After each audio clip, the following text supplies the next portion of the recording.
They don't want me to pay for it. They don't know. You want to hear that story? I'll turn it off. We can talk about it.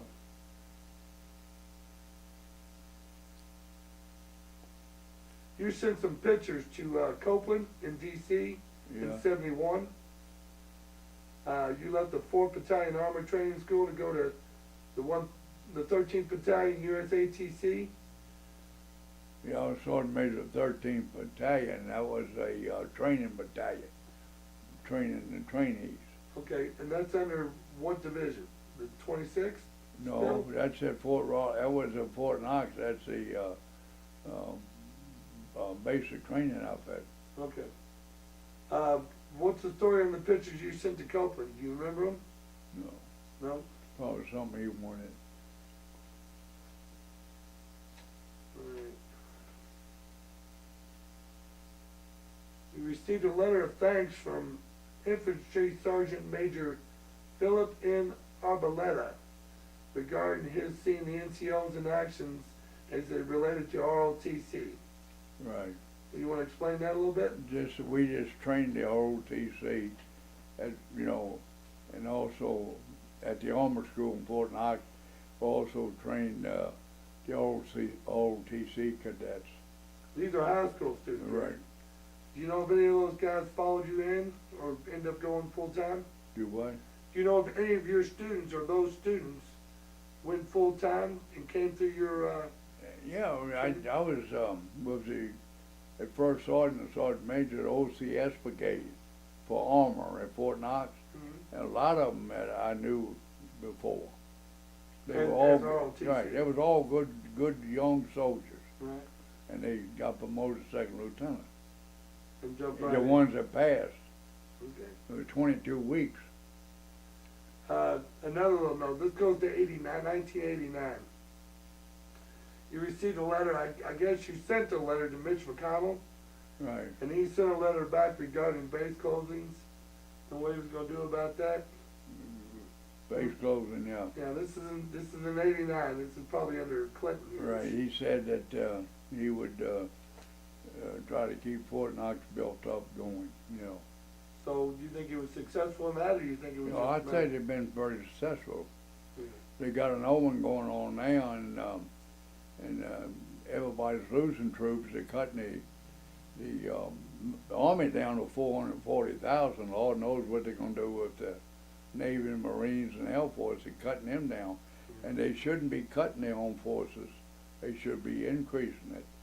With this Russian running around with a bunch of planes bombing everybody over in the Middle East now, it's just a matter of time, because there's no coordination. That either they're going to run into the Air Force, our Air Force doing the same thing. France, Britain, Saudi Arabia, they're all bombing, and Jordan's bombing a little bit.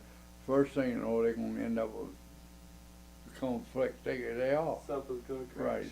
And I'm worried about it because, remember I told you that I communicated with Senator McCain's chief of staff and told him that him and Lindsey Graham's getting on TV every morning saying that we need to get boots on the ground. You follow me? Right. And I asked this chief of staff to ask McCain, because he's PW 5 years, he knows the difference. How many pair of boots they want to leave there? Right. We already left 7,000, 8,000. Right. Dead. Do how many more we want to die? It ain't, that war is not worth it. It's not a war. It's a civil action among religious groups, and they've been doing it for 10,000 years. And we're not going to gain anything out. We want to keep friends with Jordan and Saudi Arabia, Kuwait. Right. But we haven't won a war since we won in 1945, won World War II. Every other conflict we've ever been in, we lost. Yeah. We've lost. We lost thousands of lives, and we're lost. We're not winning. We didn't win in Korea. Right. And it's very obvious that General MacArthur was wrong. Right. The reason we ended up in Korea because North Korea invaded the South. So our mission was simply to get them out of the South, get back to the 38th. We didn't want to do that. We wanted to run them all the way up to Frozen Chosen, and that's when I lost my outfit. Yeah. When the Chinese come in, and we had 7 people left. Just gang range. You're right. Well, you can't. How the hell can you fight them by 20-1? Right. I mean, just Russia like the Indians did Costa. You can't. So, after all 4 or 5 more years, what happens? We lose 65,000 KIAs, and then what happened? We get back to the 38th, and we already had it. We already had it. All we had to do when we made the beachhead in Incheon E1, we destroyed the North Korean army. All we had to do was move back and said, "Oh, don't do this no more." Okay? Right. And at that time, we had 4,800 KIAs with the Marines and Army and everybody. But no, they had to keep going, and what did they do? You know how many Marines they lost? Right. How many Army? They went through them like shit through a goose. Right. They did the best they could with what they had, and they just couldn't do it. Yeah. And so then we go to Vietnam, and we say, we get to Vietnam and we make the statement, and I would have never made these statements when I was in the Army, because I volunteered for every damn war I could find, Right. including the Cuban crisis. That was what I was trained for. But now, looking back on it, we never won any of them.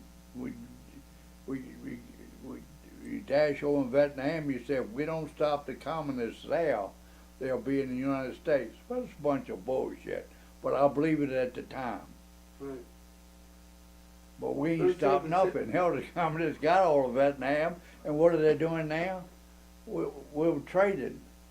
We think about building factories there. Yeah. Every place else. And here we said that if we didn't stop them there, they would just conquer the whole world. Right. They can't conquer the world. They can't. Ain't no way they can do it. That was snowball. Right. It's a bunch of crap. The only way they could conquer the world without using atomic weapons is to get China and India together, those 2 countries. Okay.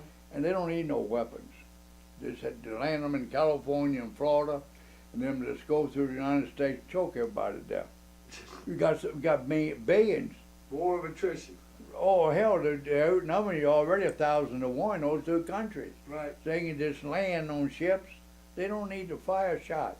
They stop right and come right Just on march through 'em. and choke everybody to death. Think about it. I know, right? That's a lot of numbers. Right, and we can get the M60s and everything and fire all we want. We ain't got no, you ain't gonna stop them. Too many. Just gonna make stacks. Too many, hell. When we get into, when you get out of Korea and you do all that jumping back and forth and you get married and all that, you go to Germany first, and you're doing the Berlin airlift. No, I go to Germany. I was assigned to Germany, Europe, and we both border patrol between the Russians and the U.S. border. Right. In Germany, okay, east-west border. And then we come back and I get stationed. I guess I went back to Fort Raleigh, and then after then I get stationed. Go back over to Europe. Then I come back. Then they had the Berlin crisis. That's that Berlin airlift, and I was at Fort Bragg of 18th Airborne Corps then. Is that when they shut the base down and shipped you out? Is that the one that See what now? Brenda talks about being on base with your wife, Yeah. and they just shut everything down and That took was you the all Cuban out? crisis. That was the Cuban I crisis. was at Fort Bragg, and Kennedy got on TV, and he made a good speech, and as soon as he was done, we had a 2-hour, we was alert unit, so we had 2 hours to move wherever we was ordered, and we was ordered to move to Florida, Fort Everglades and Fort Lauderdale. So we moved out in a convoy. So that's when you were sitting in the New York Yankee practice field. Right, when we got down to Fort Lauderdale, the Army had took over Yankee Stadium, which was a new spring practice stadium. They just built it for the Yankees, Okay. the spring training, and they got it over. The only restrictions we had were not to get on the field, you know, because we had the missiles with us, you know. Those were short range nukes, correct? Right, it was nuclear weapons. And you said something about setting up a possible POW camp that you didn't know if you were going to use it or not. Do what now? And you all set up a Yeah, POW camp? we got, our mission was to report to the General Hamilton. Haig was 18th Airborne Corps. He was in charge, but they had a Colonel Leedy that was in charge of Port Everglades. Okay. And Port Everglades is where they was going to make the invasion to Cuba. Okay. And that's where they was going to start it, right there. Yeah, Okay. launch from that location. Right, so what the plans were at the time was to go ahead and invade and use the same landing craft that we had to move the PWs back and the political prisoners back to Port Everglades, and we had them separated, you know, Right. military and civilian. So we're gonna move them back on the same ships. Were they going to employ LSTs for that? What? Were they going to employ LSTs? Yeah, they was gonna start, just go over the landing craft because it's only about 30 miles, isn't it? yeah, So it's not much. about 50 miles. Yeah. When all that comes to a head and finishes off, you decide you want to go back to where the action is. So by The November. only action they had going when they called the Cuban thing off, Right. okay, was Vietnam just starting up.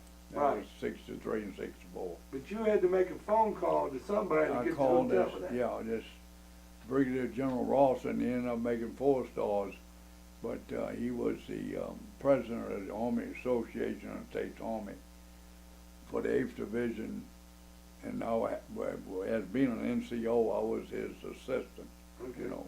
So I traveled with him, got to know him good, so he was assigned back to the Department of the Army as a special assistant to Secretary of the Army on South Warfare, you know. So I called him and asked him if I could be reassigned, instead of going back to Fort Bragg, if I could just go to Vietnam, if he could help me out. Because they told me to call him. Right. And he said that I had to go back and go through Special Forces School. And I said, well, I don't need that. I've been infantry all my life. He said, yeah, you do. He said, I wouldn't send you over there. He says, you need the training. So I went back to Fort Bragg and then went to school. And they started throwing you out of airplanes. Uh, And they started throwing you out of airplanes. that's second to it. Well, we were just hunting pigs. Get something size sea ration. But General Rawson was a good guy. Well, that's, you see, I'm repeating questions that we've already got on video, and what I'm trying to get expansion on that. I'm trying to get you to, you know, hopefully trigger a memory of something that we didn't cover that'll give a little more meat to the story. We knew about General Rawson. I knew you made that phone call. I knew he hooked you up. But Both times I went to Vietnam, I volunteered. right, Okay, the reason I volunteered the second time in '68 was I had orders to go to Alaska with some brigadier general, I don't know who it was, to test cold weather equipment for 6 months. which you could give a shit Right, less then, about. then that's TDY. Then from when that was over, I was going to Korea. I don't want to go back to that damn place. I never just liked it. I wouldn't have gone to Alaska. It would have reminded me of the cold-ass Korea. Yeah, evil place, you know. Yeah, right. So I got and changed my orders to Vietnam. So what, you seem to have a lot of pull to get where you want to go, do what you got to do when you're in the military. How would you relate to that? How do you come across that kind of ability? Like, for the deal that you pulled for your brother, there's probably nobody else in the U.S. Army Forces that ever did that. Well, there's probably I'm several guessing. people that could have, Bobby, but They probably did. yeah, they probably didn't say. But I just knew the people because I was in the military, and I went up with them when they, you know, was promoted up, and they was friends, and they knew that what I said was basically the truth, you know. And so therefore, you know, that's why you meet people and then you're nice to them and they're nice to you, and you get things done. It's people call that politics, but it's not. Politics is what we do now. Yeah. But in the military, it's not politics. Like they, for example, the worst thing you could do in the military was two things. One, I'm talking about the old army, was to write your congressman or your senator. That was the worst thing you could do, for them to write back and check on something you said. You Wow. don't do that, okay? Yeah. Okay, the next best, worst thing you could do was get a letter of indebtedness. Like you get a letter from some outfit with you, some civilian outfit where you made arrangements to pay them so much money and you didn't do it. Oh, like back the new home, army, and- they don't worry